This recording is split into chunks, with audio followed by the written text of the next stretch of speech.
Hello friends, welcome to another new video. তো নিয়ে চলে এসেছি এই মুহূর্তে সবচেয়ে বড় বিগ ব্রেকিং দুটি আপডেট নিয়ে। ওবিসি নিয়ে আমরা জানি গোটা দেশ এই মুহূর্তে তাকিয়ে রয়েছে যে ওয়েস্ট বেঙ্গলের ওবিসির যে সমস্যা সেটা কবে মিটবে, কবে এই ওবিসির সমস্যা থেকে সবাই বেরোতে পারবে। কেননা এখানে কলেজ ভর্তির মেরিট লিস্ট আটকে, এখানে ডব্লিউবি যেই রেজাল্ট আটকে রয়েছে, তার সাথে জিএনএম এএনএম এর মতো সমস্ত যে form fill up process, জেনপাস Yuji থেকে শুরু করে জেমাস পিজি থেকে শুরু করে একাধিক যে একাধিক সমস্ত যে সমস্যা সেগুলো কিন্তু আটকে রয়েছে, যার ফলে ক্যান্ডিডেটরা অ্যাডমিশন নিতে পারছে না। শুধু তাই নয়, যারা স্কুল সার্ভিস কমিশনের ফর্ম ফিল আপ করেছে তাদেরও কিন্তু সমস্ত যে ক্যাটেগরি আপগ্রেডেশন বা সব কিছু কিন্তু আটকে রয়েছে।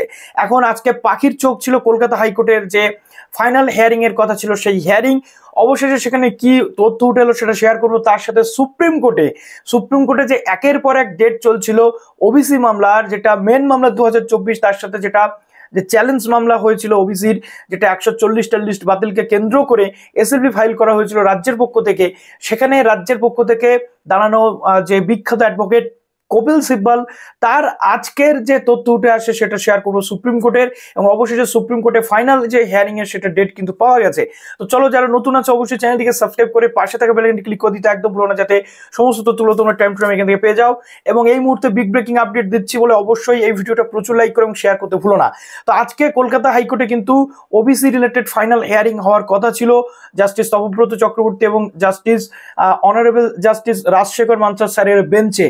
সেখানে কি হলো, কিন্তু তার আগে যে তথ্যটা তোমাদের জানাবো সেটা হচ্ছে যে চিফ জাস্টিস অফ ইন্ডিয়া অসুস্থ থাকার কারণে লাস্ট যে মামলাটা এসএলপিটা ফাইল করা হয়েছিল স্টেটের পক্ষ থেকে, যে 140টার রেসপেক্টে 140টা ওবিসি লিস্ট বাতিল করা হয়েছিল হাইকোর্টের পক্ষ থেকে, এবং 31শে জুলাই পর্যন্ত যার স্টে ছিল, অর্থাৎ ওবিসি এ নাকি ওবিসি বি থাকবে, 10% সংরক্ষণ প্লাস 7% সংরক্ষণ নাকি শুধু 7% সংরক্ষণ থাকবে, সেটা নিয়ে প্রশ্ন উঠছিল।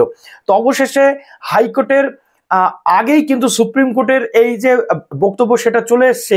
কপিল সিব্বল মহাশয় আজকে এই মামলাটা চিফ জাস্টিসের কাছে কিন্তু প্রে করেছেন যাতে এই মামলাটা দ্রুত শুনানি করা আর্জেন্ট ম্যাটার হিসেবে, এবং 28শে জুলাই চিফ জাস্টিস অফ ইন্ডিয়ার কাছে অমল চন্দ্র দাস ভার্সেস স্টেটের যে মামলাটা রয়েছে, যেটা মেন মামলা 2024 নয়, যেটা লাস্ট মামলা ছিল এসএলপি, যেটা চ্যালেঞ্জ মামলা, সেই মামলাটা কিন্তু শুনানির ডেট পাওয়া গেছে সুপ্রিম কোর্টের পক্ষ থেকে। অর্থাৎ আগামী 28 তারিখে এই মামলাটার শুনানি হতে চলেছে, এবং সেই জায়গাতে সমস্ত কিছু যেগুলো রয়েছে এবং তার সাথে অ্যাটাচ যে মামলাগুলো সেগুলো কিন্তু শোনা হবে।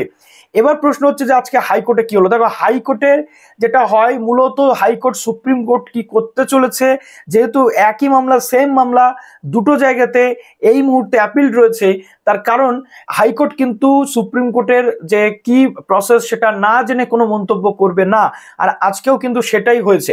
হাইকোর্টে আজকে যেটা আমরা দেখলাম, হাইকোর্টের বিচারপতিরা এই মামলাটাকে, অর্থাৎ হাইকোর্টে ওবিসি মামলা আজকে তেমন কোনো কিছুই কিন্তু হয়নি, জাস্ট হিয়ারিং হয়েছে, এবং পরবর্তী ক্ষেত্রে যেহেতু সুপ্রিম কোর্ট ডেট দিয়েছে 28শে জুলাই, তাই হাইকোর্ট এই মামলাটাকে আবার 5ই অগস্ট নেক্সট হিয়ারিং কিন্তু রাখার কথা বলেছে, এবং নেক্সট হিয়ারিং কিন্তু আমরা দেখতে পাবো যে হাইকোর্টে 5ই আগস্ট হতে চলেছে।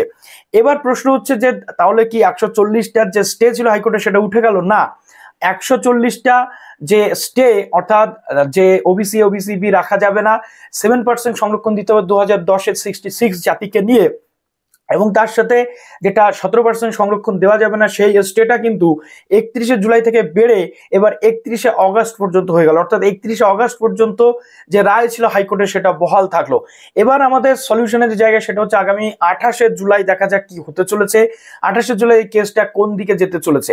তার পরবর্তীতে আমাদের সমস্ত যে বাদবাকি প্রসেস সেগুলো কিন্তু হবে। তো হোপ ফর দ্য বেস্ট, আশা করছি আমাদের 28শে জুলাই সবকিছু ক্লিয়ার হবে। আর 28শে জুলাই যদি কোনো ডিসিশন হয়ে যায় বা তার 1-2 দিনের মধ্যে যদি ডিসিশন হয়ে যায়, তাহলে হাইকোর্ট কিন্তু 5ই আগস্ট সেম ডিসিশন কিন্তু নিয়ে চলবে। তো চলো, ভিডিওটা এখানে শেষ করলাম। প্রচুর শেয়ার করো যাতে সমস্ত তথ্য তোমরা পেয়ে যাও। ভালো থেকো সবাই, বেস্ট অফ লাক।